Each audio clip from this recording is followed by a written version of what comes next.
আমার প্রিয় ভাই ও বোনেরা, আসসালামু আলাইকুম ওয়া রাহমাতুল্লাহ।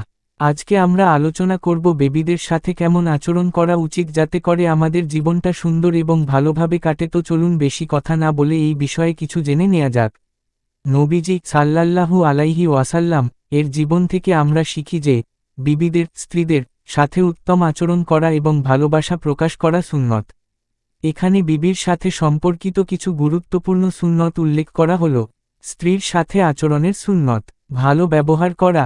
রাসূলুল্লাহ সাল্লাল্লাহু আলাইহি ওয়াসাল্লাম বলেছেন, তোমাদের মধ্যে সেই ব্যক্তি সর্বোত্তম যে তার স্ত্রীর সাথে উত্তম আচরণ করে।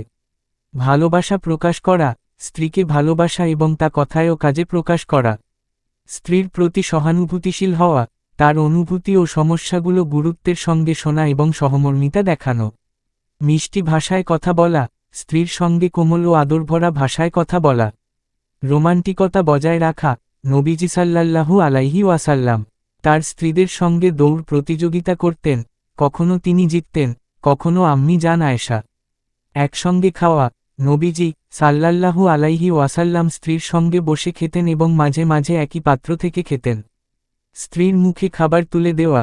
রাসূল সাল্লাল্লাহু আলাইহি ওয়াসাল্লাম বলেছেন, তোমার স্ত্রীর মুখে খাবার তুলে দেওয়াও সদকা।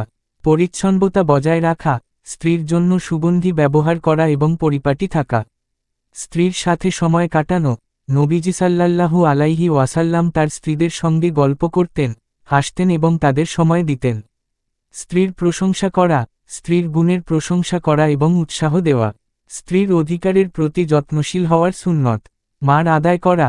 বিয়ের পর স্ত্রীর মার দেওয়া এবং এটি আদায়ের ব্যাপারে সচেতন থাকা। আর্থিক খরচ বহন করা। স্ত্রীর প্রয়োজনীয় চাহিদা পূরণ করা এবং তাকে কষ্ট না দেওয়া। ইসলামী শিক্ষা দেওয়া। স্ত্রীকে দ্বীনের জ্ঞান দেওয়া এবং ইসলামের পথে চলতে উৎসাহিত করা। স্ত্রীর আত্মীয় স্বজনের সঙ্গে সদাচার করা। তার পরিবার ও আত্মীয়দের সম্মান করা এবং সম্পর্ক বজায় রাখা। ঝগড়া ও অপমান এড়িয়ে চলা। স্ত্রীকে কখনোই অসম্মান করা বা কটু কথা না বলা। রাগ নিয়ন্ত্রণ করা। স্ত্রীর সঙ্গে রাগ হলে ধৈর্য ধরা এবং উত্তম আচরণ বজায় রাখা। ক্ষমা করা। স্ত্রীর ভুল ত্রুটি ক্ষমা করা এবং মনোমালিন্য সহজে মিটিয়ে ফেলা। দাম্পত্য জীবনে ভালোবাসা ও বন্ধুত্ব বজায় রাখার সুন্নত। স্বামী স্ত্রীর একসঙ্গে দোয়া করা। দাম্পত্য জীবনের বরকত চেয়ে আল্লাহর কাছে একসঙ্গে দোয়া করা। পরস্পর উপহার দেওয়া।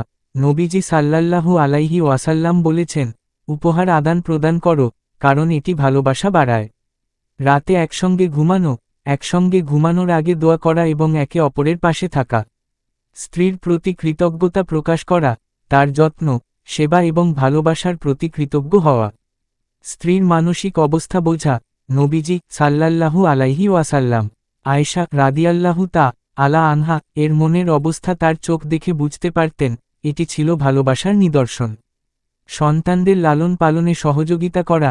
নবীজি সাল্লাল্লাহু আলাইহি ওয়াসাল্লাম পারিবারিক কাজে স্ত্রীর সহায়তা করতেন। বিশেষ কিছু সুন্নত। একসঙ্গে নামাজ পড়া। স্বামী স্ত্রী একসঙ্গে নফল নামাজ পড়া সুন্নত। প্রত্যেক কাজে বিসমিল্লাহ বলা। নবীজি সাল্লাল্লাহু আলাইহি ওয়াসাল্লাম স্ত্রীদেরও প্রত্যেক কাজের শুরুতে আল্লাহর নাম নিতে উৎসাহিত করতেন। বিয়ের রাতের সুন্নত। নববিবাহিত দম্পতি একসঙ্গে 2 রাকাত নামাজ পড়া এবং একে অপরের মাথায় হাত রেখে দোয়া করা। এই সুন্নতগুলো পালন করলে দাম্পত্য জীবনে শান্তি, ভালোবাসা এবং বরকত আসে। নবীজি সাল্লাল্লাহু আলাইহি ওয়াসাল্লাম নিজেই ছিলেন একজন আদর্শ স্বামী। তার জীবন থেকে শিখেই আমরা দাম্পত্য সম্পর্ককে সুন্দর ও সফল করে তুলতে পারি।